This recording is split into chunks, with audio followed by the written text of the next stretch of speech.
Akkam jirtu hordoftoota keenyaa har'a keessumaa isin qabadheen dhufeen jira. Keessumaan kiyya biyyarraati. Haala amma deemaa jiru waan caffee Oromiyaa jedhanii aangoo waliif qoodan kana ilaalchisee odeeffannoo biyyarraa deemaa jirtu. Isin dhageessisnaa turtiin keessan nu waliin haa turu. Akkam jirta yaala kiyya Nagmaa? Nagaa jirtu akkam jirtan isin fayyaa keessanii itti aansuudhaan hubachiisa ummata Oromoo irraa bahe yookiin immoo guyyaa kana bahe guyyaa 25 ji'a 8 bara 2021 bahe kanarratti hubachiisa ilmaan Oromoo kennan kanarratti hubachiifni tokkoffaan akkas jedhama. Akka armaan gadiitti dhiyaata. Hubachiifni tokkoffaan saamichi guddaan lafa ilmaan Oromoo yookiin Oromiyaa irratti sadarkaa tokkoffaadhaan wareegama qeerroon 100,000 ta'u irratti lammaffaa immoo imaammata abashoonni gareedhaan abbootii qabeenyatiin gurmaanii mana koondoominiyeemii ijaarra jechuudhaan lafa Oromiyaa saamaa jira yeroo ammaatitti jedha. Lammaffaan immoo safuu fi heera fi seera biyyattii irratti keessatti guyyaadhaa gara guyyaatitti qabsaa'ota Oromoo irratti murtii sobaa dabarsuun mana hidhaarraa mana hidhaatti daddabarsanii dhabamsiisuun fi duguuggaa sanyii lafa Oromiyaa fi ilmaan Oromoo qabsaa'ota irratti dabarsaa jiran irratti cimsinee balaaleffannaa jedha. Sadaffaa. Lammiileen Oromoo qofa osoo hin taane lammiiwwan ani biyya Itoophiyaa jedhamtu kana gaditti jiraatu mootummaa kana ta'ee fi mootummaan kamiyyuu waliin taane mormuu fuuldura dhaabbachuudhaan yeroo ammaa kanarratti furmaata kaa'uu malee furmaanni biraa hin jiru jechuudhaan lammiileen Oromoos ta'ee uummata kushis kan hin taane falmaa dhaawaa gaggeessuun yeroo ammaa heera biyyattii fuuldura dhaabbachuun sa'aatiin isaa ammaa jedha. Afraffaa. Garbummaan ofirraa buqqisuuf qabsaa'uu malee carraa biraa akka hin jirre uummanni Oromoo beekuu qaba jedha. Akka qabu uummanni Oromoo fi sabaa fi sablammoonni cunqurfamoon Sumaalee, Qimaant, Beenishaangul Gumuz akkasumas uummattoota Tigraay fi uummattoonni Sidaamaa akkasumas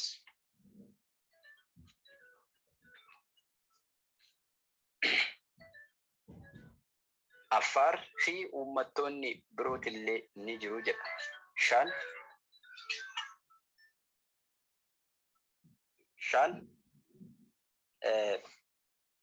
5 afaan Oromoo afaan hojii mootummaa federaalaa akka ta'u fi isarratti qaqqabsiisuuf nu ta'a jedhanii jalqabuun haga ammaatti xumuramuun dhabuun isaa uummata Oromootiif gaaffii guddaa ta'ee fi akkasumas qeerroo 20,000 itti dhabuun keenyaan ni yaadatama. Keessumattuu wareegama Haacaaluu Hundeessaatii fi qabsaa'ota Oromoo mana hidhaatti duguugsisee haga har'aatti illee mana hidhaa keessaa baasanii ajjeesuun isaa ni yaadatamaa jedha.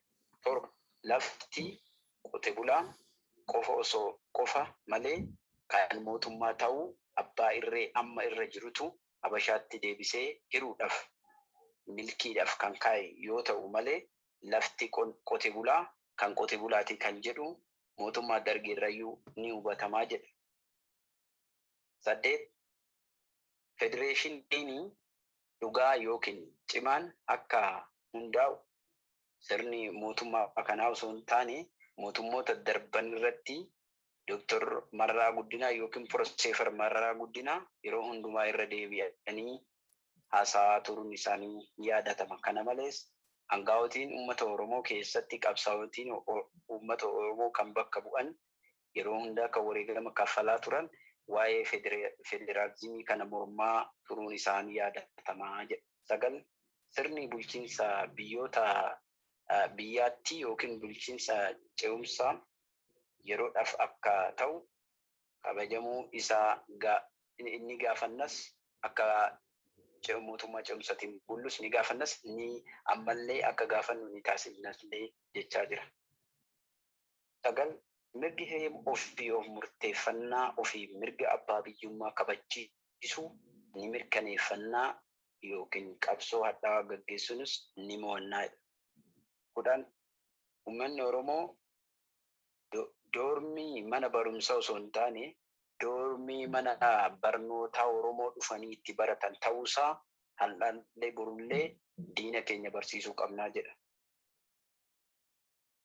11 sirni amma biyya bulchaa jiru kun sirna Habashaadhaan leellifamee sirna Habashoota qofa leellisuu yoo ta'u sirna biyya diiguudha malee sirna biyya ijaaruu akka hin taane uummanni Oromoo fi uummanni Itoophiyaa beekuu qaba jechuudhaan gabaasa uummata Oromoo irraa qindaa'e asuma irratti dhaabbata. Hayyee galatoom jaalakiyyaa gabaasni kun eessarraa kan dhiyaate ibsa ejjennoo kun? Magaalota guutuu Oromiyaa irraa walitti qindaa'eeti yaada isaa cuunfineeti kan keenya. Hayyee galatoom. Yaada kana uummanni keenya ni dhagaadhee abdadhaa.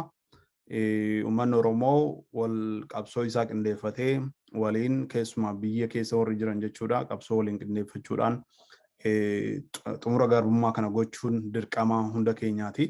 Isa kanaaf sanarratti fookas goonee hojjechuun nurra jira.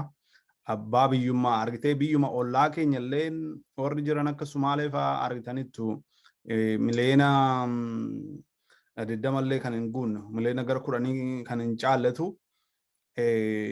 addunyaa irratti mirga ishee kabachiifattee yeroo mara mirga isaanii xinnoo sharafamee jennaan aangoo irraa bu'uu qaba namni sun. Oromoon akka sanatti qabsaa'uu danda'utu irra jira. Akka ollaa haatitti qabsaa'uu danda'utu irra jira Oromooni. Mootummaa mataa isaatii hin qabu mootummaa sirna nafxanyaa mootummaa yeroo mara Oromoo ajjeesu yeroo mara Oromoo mana dhaakaa'u yeroo mara Oromoo filannoo kan dhabsiisudha jechuudha kan aangoo irra jiru. Kanaaf ibsa keetiif galatoomi sin jedha. Amma haala biyyattii keessatti deemaa jiru waan aangoo waliif qoodu waan caffee waan jedhamtu daddarbaa jira. Waan kanarratti odeeffannoo maal qabdu? Egaa odeeffannoo nuti qabnu guyyaarraa caffeen bakka bu'oota uummataa gaggeeffamee ture. Jarri lamaan kun bakka addee loomii badhoo kan buute dubbisuullee hin dandeessu, barreeffamallee hin dandeessu, baratteetillee miti, digiriillee hin qabdu, bitatteeti digirii sobaa qabdu. Maqaan? Inni bakka addee maqaa ishiitillee yeroodhaaf dubbachuu yookiin ibsuu baachuu hin danda'am garuu yeroodhaaf maaliif sabbiin isaa gaa eenyu akka ibsee fi maal akka ibsame ka jedhu kun recognized waan godhamee uummanni keenya beekuu qaba uummanni keenya illee ni beeka uummatuma keessaa baatee waan kun illee dheekkamsa taamaa qaba waan ta'eef isa yeroo barbaadu garuu akkumatti dachaa dirribaan isinitti mee deemaa jechuudha. Maaf dhoosi jaalakko waan kun waan paablikidha beektaa waan dhokfamullee miti gadi isaanillee gadi ba'anii ibsuuf jiru kanaaf waan dhoosituun qabdu jedhirraa dubbadhu. Miidiyaarra jira ammaaf jechuun qabadhee inni aanneef malee rakkoon qabu waan amma fakkeenyaaf osoo isa kana gaafii kana irratti illee qophaa'inaan jettanii rakkoon qabu qopheessin isin kennaa jechuudha. Rakkoon qabu keessan isin erga. Hayyee warra kaan nuuf himi warra sirriitti hubattee jirtu yookaan dhageessee jirtu. Akka jedhanitti Taayyee Danda'a afaan hin filamne kan jedhutu jira. Shimallis Abdiisaa immoo aangoo sana gadi jabeeffatee kan jedhutu jira. Namoonni kaan Araarsoo Biqilaa faalleen kilaastera hojii dhabdootaa kan jedhu waan akkasiirra kennaniiruuf kan jedhutu jira. Maaltu jira waan odeeffannoon kun? Waajjira hojii dhabdootaa yookiin immoo hawaasummaa fi Oromiyaa jedhamee itti gaafatamaa hoogganaa biiroo dhimma hawaasummaa fi hojjeta Oromiyaa jedhamee muudamee obbo Araarsoo Biqilaa yookiin immoo itti aanaan hayyuu duree adda bilisummaa Oromoo obbo Araarsoo Biqilaa. Taana hayyuu duree adda bilisummaa Oromoo duraanii jedhi ammallee miti. Amma immoo maqaa ofiitiin hayyuu duree adda bilisummaa Oromoo jedhee moggaasee egaa kaa shirri kun adda bilisummaa Oromoollee uummata Oromoollee qoqqooduu isaa ifumaa ifatti beekamaadha. Ifa beeksisamee jira. Eenyu akka Oromoo qoqqoodaa jiru ifuma jira jechuudha kun. Kanaafuu shirri kun obbo Araarsoo Biqilaa bira jira jechuudha. Kanaaf amma gaafa hooggantoota yookiin immoo iyyuu caffee bakka bu'oota uummata Oromoo irratti deebinu namni bakka loomii badoo bu'e nama baratee miti. Akkasumas pireezidaantiin waliigalaa bakka bu'oota caffee bakka bu'oota uummataa kan bu'e innis san nama baratee miti jarri kun sadii. Maqaan isaanii ni qabdu tokko isaanillee maqaa warra qabdan maqaanudha abaloo bulchuraati. Maka tokko eenyu seete adde Saayidaa kan jedhamtu tun bakka adde loomii badoo buute jara lamaan maqaa isaanii beeku maqaan isaanii xiqqoof jechuun naawuleejii yoo yaada isaanii gadi fageenyaan irratti hin qophoofne malee eeruu hin danda'a. Garuu kana eeruu uummataa immoo onlaayinii jira waan ta'eef feesbuukii yookiin immoo sooshaal miidiyaa irraa uummata irraa ifa hin beeku isaanis rakkoo hin qabu. Kana waan inni irra deddeebi'ee ibsullee hin fedhu. Taayyeen ifa aangoo dhabee sanaa fi dubbii kaasee ture jedhama. Utuu dubbatu maayikiin irratti cufame jedhama. Waan sana waan dhageessan qabdu. Egaa taayyee danda'a jechuun gama tokkoon uummata Oromoo illee yookiin immoo warreen ijoollee bosona iyyooftullee qeeqaa oolu gama tokkoon immoo uummata Oromootiif bakka bu'e jedhee nama heera mootummaa kanaa mootummaan keenya 39 diigamin jedhee lolaa jirudha sa'aatii ammaatti jechuudha. Keenya 39 hin diigamu maaf diigamaa Oromoon kaleechallee irrallee duudhaa isaatiin bulee duudhuma isaa saniin itti fufuu qaba. Keenya 39 hin diigamu. Lammaffaa immoo Oromoon bakka Oromoon ta'etti ani aangoo qabachuun qaba, aangoo argachuun qaba, Oromoo kan ta'e irraa bu'uun qabu kan jedhu loomii badhoomaa buutii, caaltuu sanii maa buutii jedhee namoota 7 nama mormaa turedha. Kanarratti gaafa kenniinsi sadarkaa hooggansaa kun sirrii miti jedhee inni dubbatu maayikii gurra irratti afaan irratti cufanii jechuudha akka inni dubbatu. Sababbiin isaa maali? Hooggansi kun kan dhufe 4 kiiloodhaa bahe. 4 kiiloodhaa gaafa bahu hooggantoota nuuf ajajamuu danda'an kan jedhe mootummaa federaalaa yookiin piraayimari ministeera osoo hin taane kan jedhe hooggantoota warra Habashaati. Daani'eel Kibrat fa'aan warra hoogganamu jechuudha. Kan kana jedhee dubbate.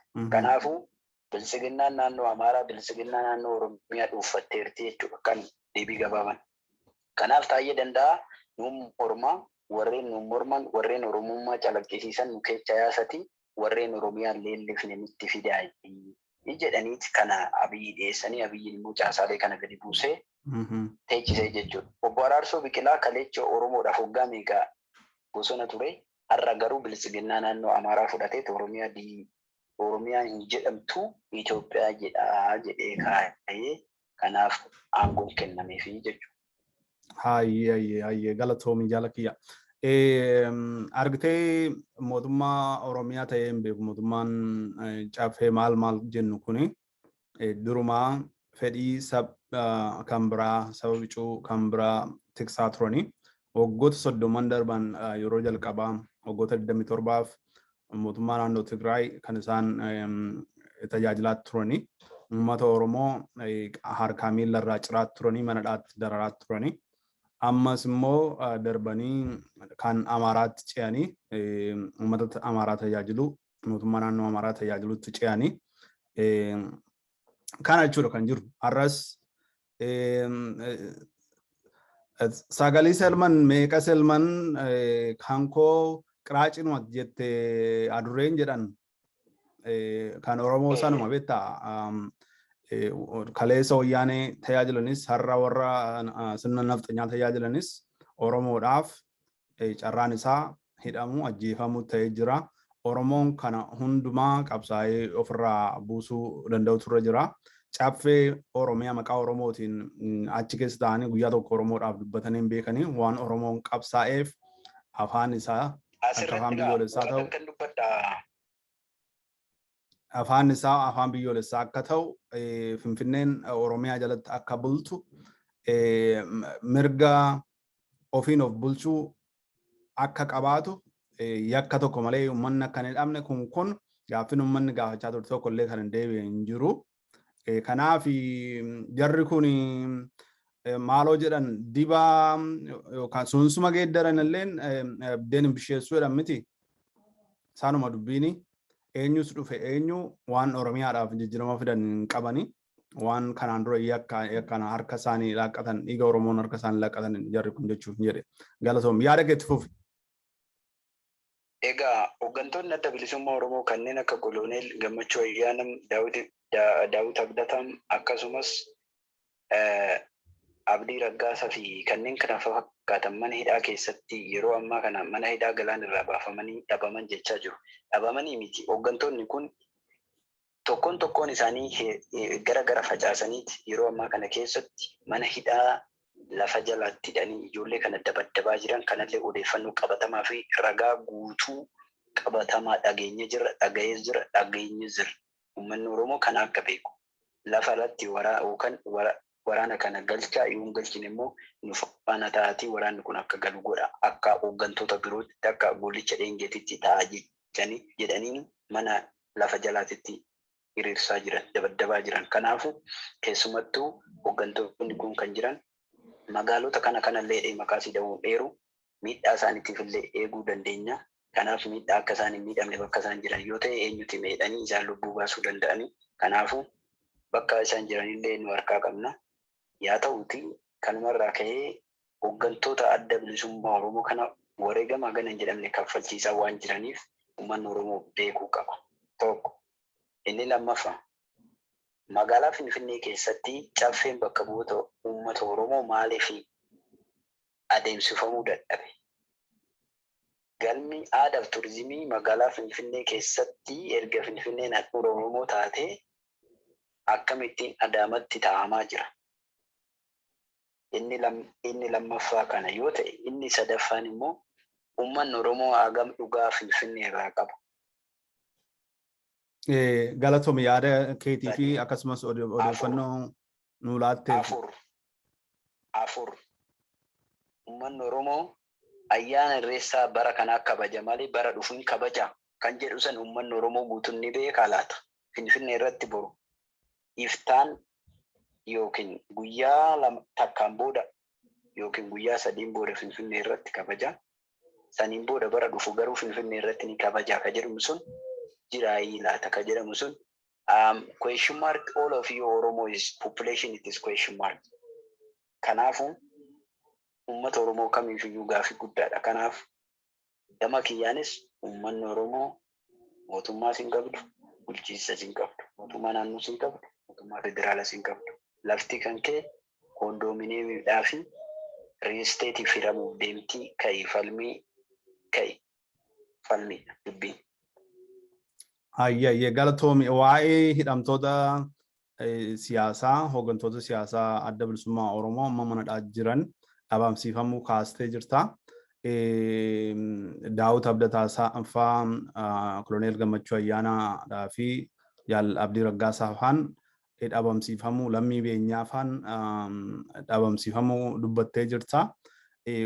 Odeeffannoon eessatti geessan maaliif kan isaan uummata jalaa dhoksan jara kana harka mootummaa keessa jiruoti maaliif dararuun barbaachise? Maalirraa argatu dararanii jara kana Oromootiif qabsaa'anii waggoota dheeraa Oromootiif qabsaa'anii Oromootiif aarsaa kaffalanii jarri kun hidhatanii bosona keessaa hin qabamne karaa nagaadhaan biyya galanii maaliif mootummaan kun yeroo itti filannoolee gaggeeffatee qofuma isaa ofumaan of dorgomee ofumaan injifatee yeroo itti aangoo harkaa qabutti warra kana dararaa jiraachuun isaa maaliif? Waa lamatu jira beektu. Maali?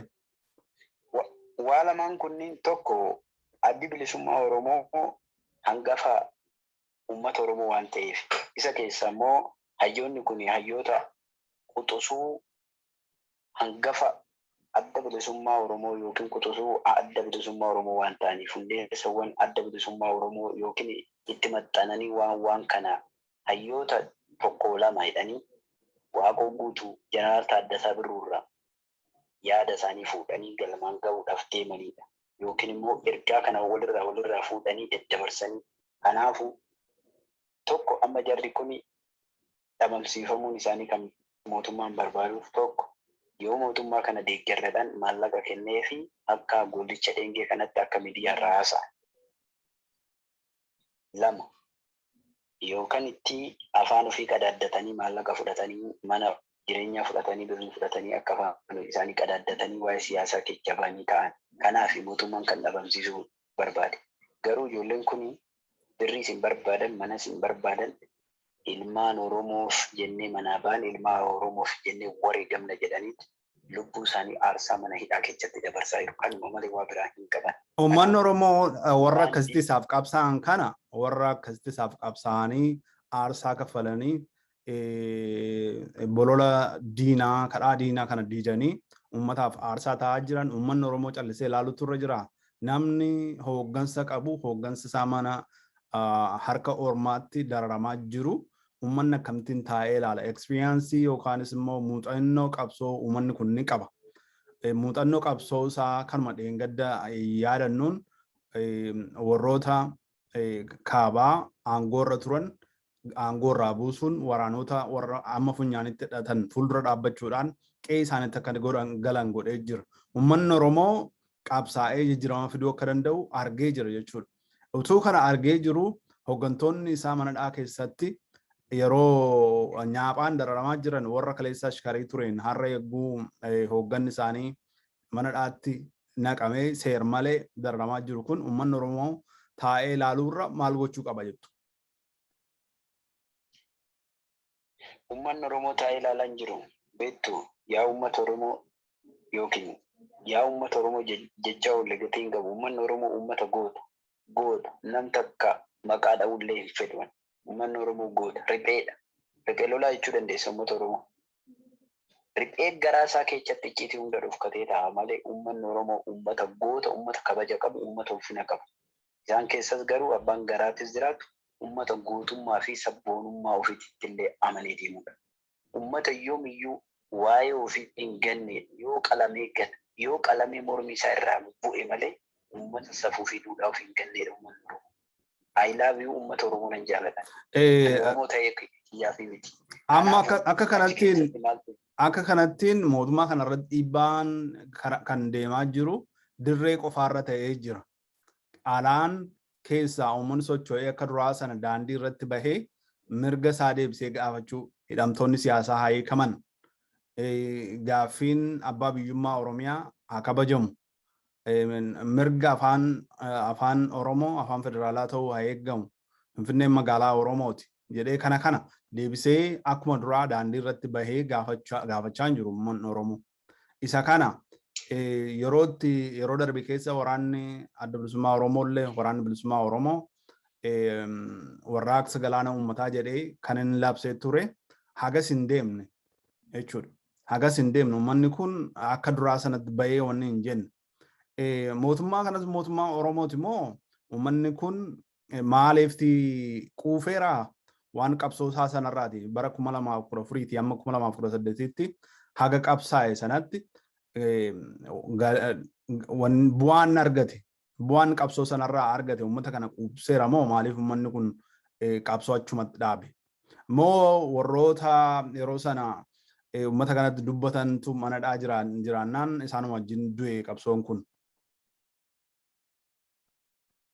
Lakki qabsooni nama warra mana hidhaa ture irratti du'ee osoo hin taane uummanni Oromoo gaaffiiwwan amma akka abbaa biyyummaa Finfinnee akkasumas immoo Finfinneen abbaa biyyummaa keenya yookiin biyya teenya yookiin lafa keenya jedhee Oromoon gaafachaa illee ture itillee wareegamaa ture daa'ima xiqqishuu Hamboo irratti illee itti hidhamne haadha ulfaa Wallagga irratti illee itti hidhamne kanaaf biyya keenyaa jenneeti namoonni kun hundi kan itti dhabame keessumattuu Daadhii Galaan Hacaaluu Hundeessaa akkasumas immoo eebbisaa addunyaa fa'aa Finfinnee irratti gottotamee wayyaaniin yeroo sana kan ittiin gottotaa turte sababu magaalaa Finfinnee kanaaf fi afaan Oromoo afaan hojii federaalaa haa ta'u jechuutiin itti dhabamne har'allee itti dhabamaa jira. Wareegama hedduullee ilmaan Oromoo maqaa takka lama hidheesii lakkaa'uun danda'uuf fixu lakkoofillee kan mana hidhaa keessatti akka Nadhii Gammadaa akka Laggasaa Wagii kan itti wareegaman hayyoonni gurguddaan kunniin kan akka Taaddasaa Birruu, Abdiisaa Agaa, Alamuu Qixxeessaa, Kunuleel Maammoo Mazambir, Balaa Zallaqaa kanneen kana fakkaatan ijoowwan gootonni Oromoo itti wareegame kun magaaluma tanaaf jecha malee afaan Oromootiif jecha Oromummaaf jecha malee waa biraatiif jecha miti. Kanaafuu magaala Finfinnee hin gaafanne hagammaa mootummaan kun mootummaa Oromootiif kan irra jiru kan jedhu mootummaa Oromootii miti kun miti Oromoo irraan dhalanne osoo Oromoo irraa dhalatee Oromoodhaan gaafii takkaan cufa gaafii takka deebisaaf kanan isinii godhadhee waadaa waaseene sana dhangalaasee godha garuu har'a kun hoo ilaalaa jirtan ilmaan Oromoo bakkuma jirtu sanitti afaan takka dubbattu irraa aangurraa buqqisee akka dhakaa gad darbachaa jira. Akka dhagaa fooqirra dhaabbatanii fooqirraa hallayyaatti gad darbachaa jira. Itti aansuudhaan yoo fudhanne uummanni Oromoo yeroo ammaa kana keessatti kabaja qabaa lafa isaati irratti ulfina qabaa lafa isaati irratti wette lafa isaati irratti ulfina sin qabu kabaja sin qabu. Maal godhan ani Oromoodha miidiyaatti bahee Abiyyisoo ta'e eenyullee yoo ta'e. Ani Oromummaan isaa afaan hin haasa'ee miti. Diriirsee Oromummaa isaa sana dhagarsuu, uummatatti buusuu, heera biyyattii irratti hundaa'uu, mirga heera biyyattii keessatti bahuu, keessumatti of fudhatte. Manni amantaa fakkeenyaa fi amantaan biyya kana keessatti amantaa baay'eetu jira. Manni amantaa kun taabota baatanii uummata biyya tokkoo bahee ajjeesi jedhamu hin jira. Shanee ajjeesi hin jedhu hin jira. Hin jiru. Ajjeesi kan jedhu garuu mootummaan ibsa kennee fi waraana yookiin makalaakaa yookiin raayyaa ittisa biyyaa sanii dhaqii haleeli yoo ta'e hin haleela. Sirriidha kun ifaa fi ifa. Heerumarra jirallee, heera biyyattii irra jirallee, seera biyyattii irra jirallee. Garuu manni amantaa taabota baatanii dhaqii rukutii dhaqa ajjeesi kan jedhu musliima bira hin jiru, kiristaana bira hin jiru, waaqeffataa bira hin jiru, pirotestaantii bira hin jiru, eenyuma bira illee hin jiru. Addunyaan kana ragaa guutuu qabdi. Kun hima guutuu fi ragaa guutuudha jechuudha. Kanaafuu ilmaan Oromoo yeroo ammaa kana keessatti maal laalaa jira? Maaliif mootummaa kana dhaggeeffachaa jira yoo jette miidiyaatti bahu waan Oromoodha. Ani akkanan gochaa jira jedha. Kanaaf har'a guyyaa caffee bakka buuta uummataa taa'aa oole kanarratti ragaa guutuu fi ragaa dhuunfaa osoo hin taane ragaa uummatarraa waa bare osoo hin taane ragaa miidiyaarraa waa bare qabu uummanni Oromoo kana boodagin nama Oromoodhaaf falmu tokkoyyuu hin qabu. Bari kanaan dura jarri kun waggaa meeqa caffee keessa ta'anii waggaa 30 waggaa 30 caffee keessa ta'anitti Oromoodha waan tokko guyyaa tokko waan tokko godhanii hin beekan. Oromooti guyyaa tokko kan falmanii beekan kan qubaan lakkaamanidha. Isaaniyyuu warra opportunist ta'an warra ayyaan laallattee ta'an guyyaa tokko yoo dubbatanidha guyyaa lammaffaa irratti isaanii waa'ee dhimma Oromoo dubbatu hin argitan. Bakka sana hin jiran jechuudha. Kunoo taakkalee uumaaf alaal kaleessa qabsoo Oromoorraa waan dhagaan gadi ba'anii waa'ee mirga Oromootiif guyyaa tokko dubbatanii turan. Saanuma ergasiitii amma kan lola adda waraana bilisummaa Oromoo irratti illee labsanii wanni ta'an keessaa warra tokkodha. Sigalee kanaaf achirraati titiisarraa damma eeguudha jechuudha. Uummanni Oromoo titiisarraa damma eeguu ta'a yoo jara kanarraa waa eegate jechuudha. Afaan Oromootiin Oromoon yoo gowwaa ta'eeti isa abiinfaa gadi ba'anii afaan Oromootiinis yeroo barbaadan kaaba deemanii Oromoodhaaf ergan aangootti dhufe waan tokkollee godhee hin beeku. Jirama tokkollee fidee hin beeku. Isin naaf obsaa kan inni jedhee dubbate kan miidiyaan wanni godhe jechuudha. Kan miidiyaan tamsaafame uummanni Oromoo abiin yeroo gara Oromiyaa dhufu immoo aan Oromoodha. Mootummaan kun kan keessan jedhee dubbachaa garuu warruma gara aangootti safidan dura kan Lammaa Magarsaadhaaf hin tolletu Oromoodhaaf tola. Kan Milkeessaa Miidhagsaa Fayiif hin tolletu Oromoodhaaf tola. Oromoon gowwoomuu hin qabu. Waggaa 30 achi caffee sana keessa ta'anii guyyaa tokko Oromoodhaaf falmanii hin beekan. Guyyaa tokko Oromoodhaaf dubbatanii hin beekan. Jara kanarraa waa eeguun titiisarraa damma eeguu jechuudha. Jaala kiyyaa odeeffannoo biraa hin jiru taanaan asumaan goollamnaa. Hedduu galatoom. Itti fufi yeroo gabaabaan silaadha. Yaadan qabaa yaadan ani qabu keessatti Abiyyiinis Oromoodha yoo jedhe haadha isaa fidee yookiin haadha isa dhalte fidee haati isaa Oromoo taate eessatti akka dhalatte akkamitti akka dhalatte nuuf haa ibsitu. Innis Oromoo akka ta'e nuuf haa ibsu. Sunilleen agas barbaachisaa miti beektaa Oromoo haadni Oromoo taatee fi haadni Oromoo taatee fi miti kana haadni Oromoo taatee dhalattee jara kana keessa ta'anii uummata Oromoo dararaa jiranii harkaan miila irraa ciraa jiranii koo inuma jiru. Haadni abbaan Oromoo ta'eef illee miti utuma ta'e mataasaa Abiy Ahimad amma kaayyoo Oromoo. Nuti uummanni Oromoo gaafii gaafanneef qabna.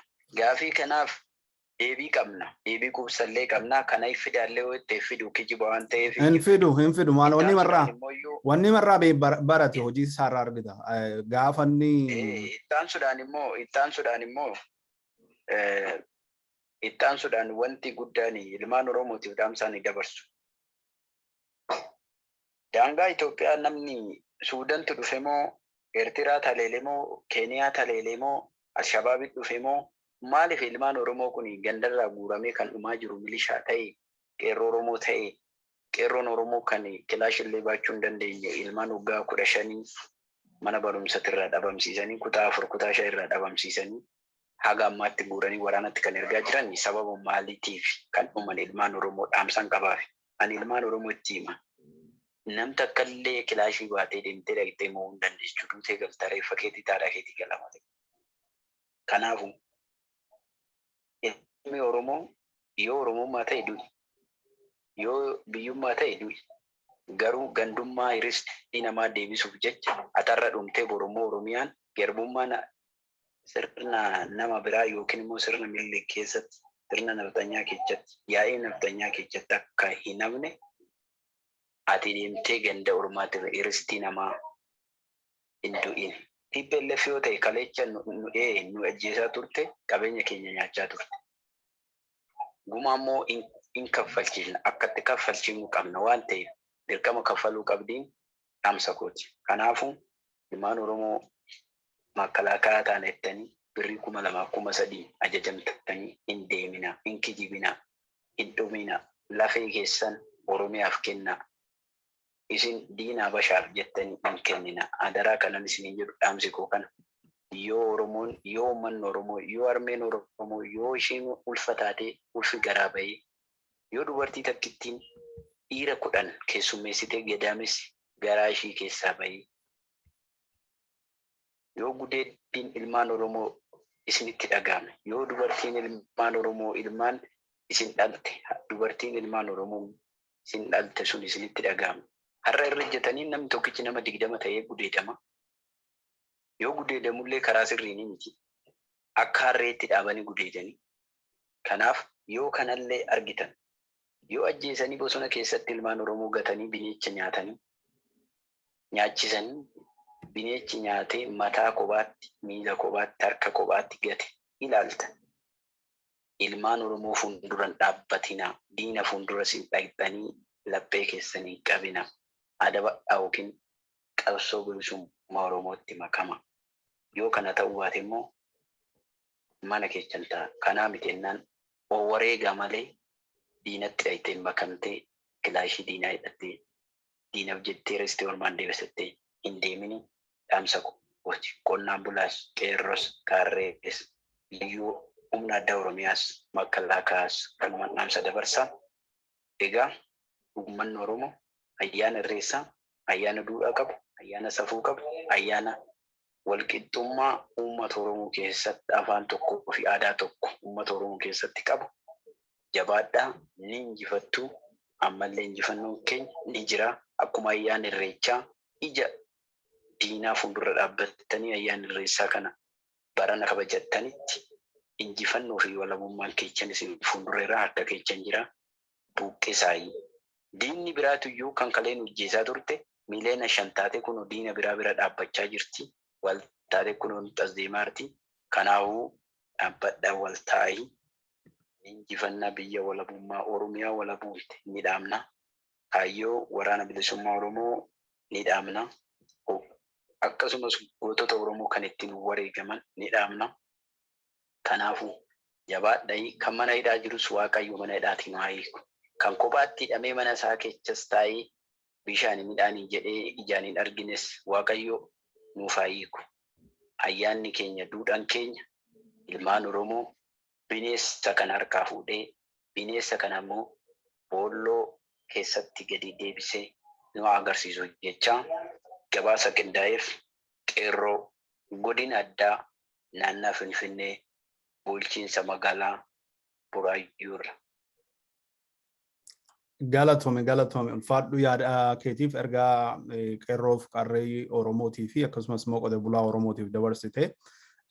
Haalaan garaa nama nyaatu qotee bulaan Oromoo deemee waraana bilisummaa Oromoo waggaa 30-40 waraana keessatti jabaatee bosona keessatti waraanaan akka sibiilaatti jabaatee jiru fuuldura dhaabbatee gudaqee harca'uu baay'ee garaa nama nyaata. Uummanni akkasumas immoo waraana Tigreen isaanillee akkasuma waraana jaboodhaa fi garmalee sodaachisoo warra ta'an mootummaa kana yeroo gabaabaa keessatti kan injifatanii biyya naannoo isaanii bilisa bahaatan jara kana fuulduratti dhaqee waraanaan ilaallanne fuulduratti waboo fuulduratti TDF fuulduratti dhaqee duun irra hin jiru.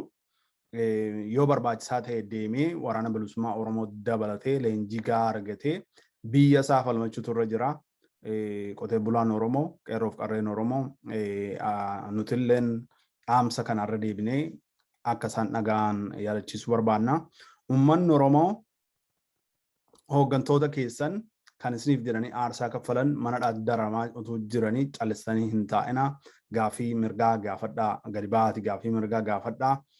Jennaani mootummaan aangoo irra jiru kun mootummaa keessan miti.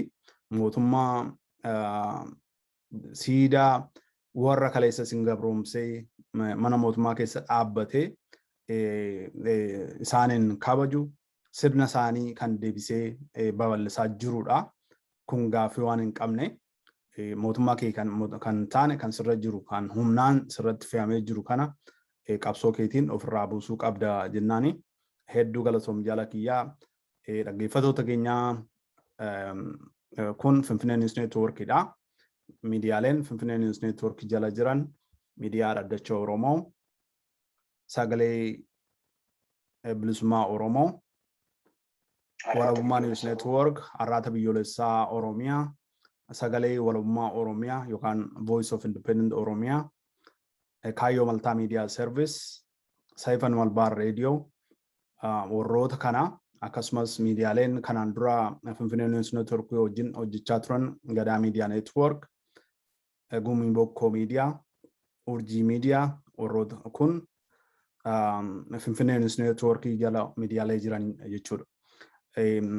Yeroo yerootti akkasuma yaada uummataa isin biraan geenya, odeeffannoo isin biraan geenya, sagalee uummataa, sagalee qabsoo Oromoo taanee tajaajilaa jirra. Tamsaasni keenya karaa TV biyya gahaa jira karaa saatalaayitiitiin akkasumas immoo tamsaasni keenya karaa sabquunnamtii hawaasaa uummataaf tamsaasaatti jirra. Turtiin keessan waliin haa ta'u odeeffannoo yeroo argattanitti nuun gahaa akkasumas immoo yaadaaf qeeqas yoo qabaattan gargaarsas yoo qabaattan karaa keessaan nu quunnamuu dandeessu.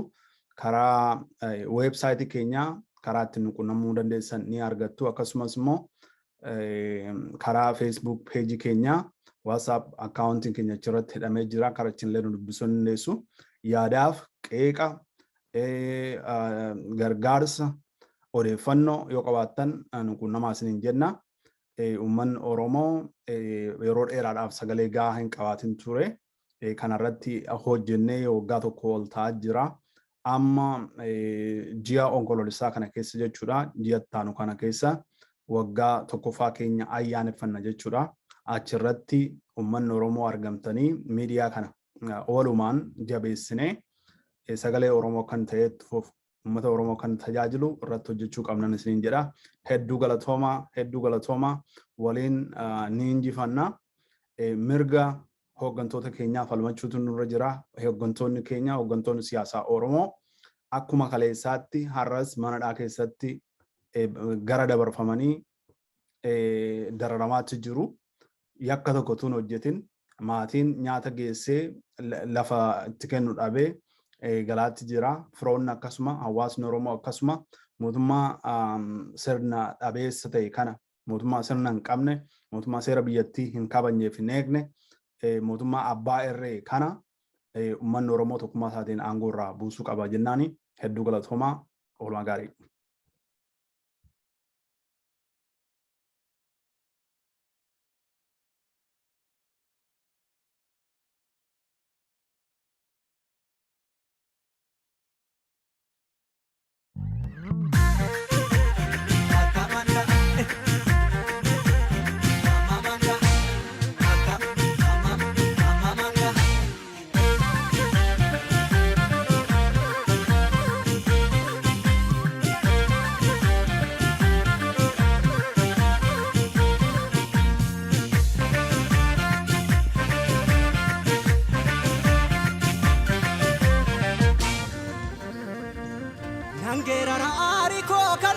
Saboba uyo galeta male supenga jananta Lencha ta edala den kodolle mota are Namni baka kabe kudibeda nanahare Muki ketina hare sesera tuna Ijole biya goti gugura matamfura enyuna le malir bunga padura Oto birbirse jiru maltu farsa mitire anin beku gudanga va Afrika Oromo ko mitire Oromia mitire sirna gada mitire ha Oromumma mitire Gadafi dugada kalachi Kenya Gadafi dugada kalachi Kenya Difu bisafuda kabanyi Kenya Bisafuda kabanyi Kenya Gadamale Farsinu gado Nubambula Nkabnu mado Nangalan jenu namni osongenye Falan argatu namni valombenye Nanyartune Inna ugonka Nuga irra Maltuna dorka Esatti kufe namni dugab gude Galgalan tolu namni sobab dude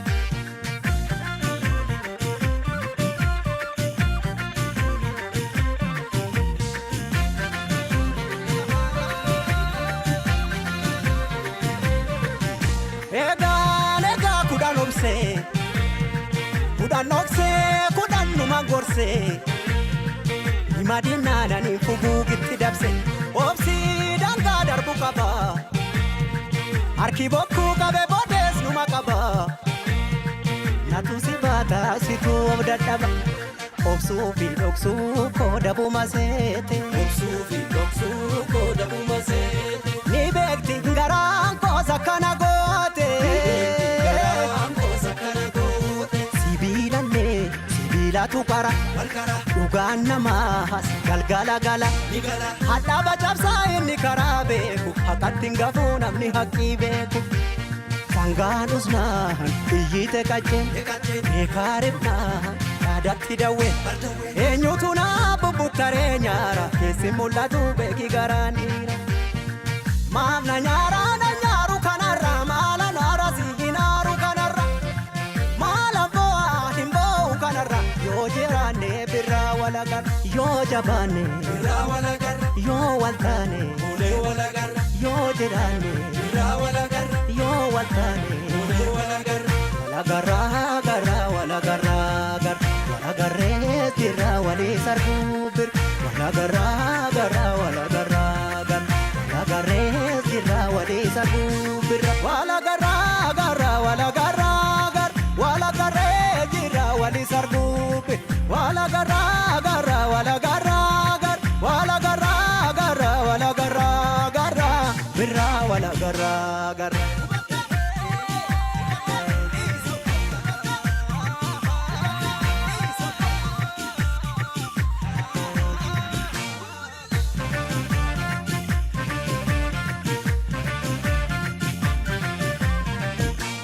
Ya jole kan jenne nole Ya jole kan jenne nole Ya jole ammas na vole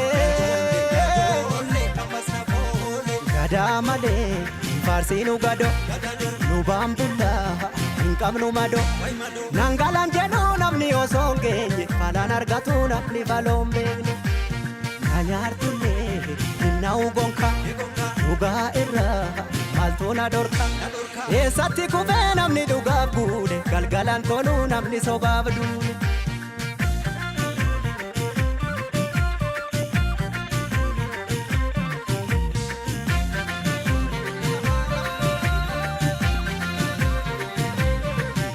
Lugaan qattiisa tiratti akka argeen deemtuu garaadha filatti gaafa ol baatu tulluudha mul'atti gowwaan oseen karra cufa namni kufuu hawwee teessumatti kufa garaa kuteessatti dukkanni ni ifa obsuu fi dhoksuu kooda buma seete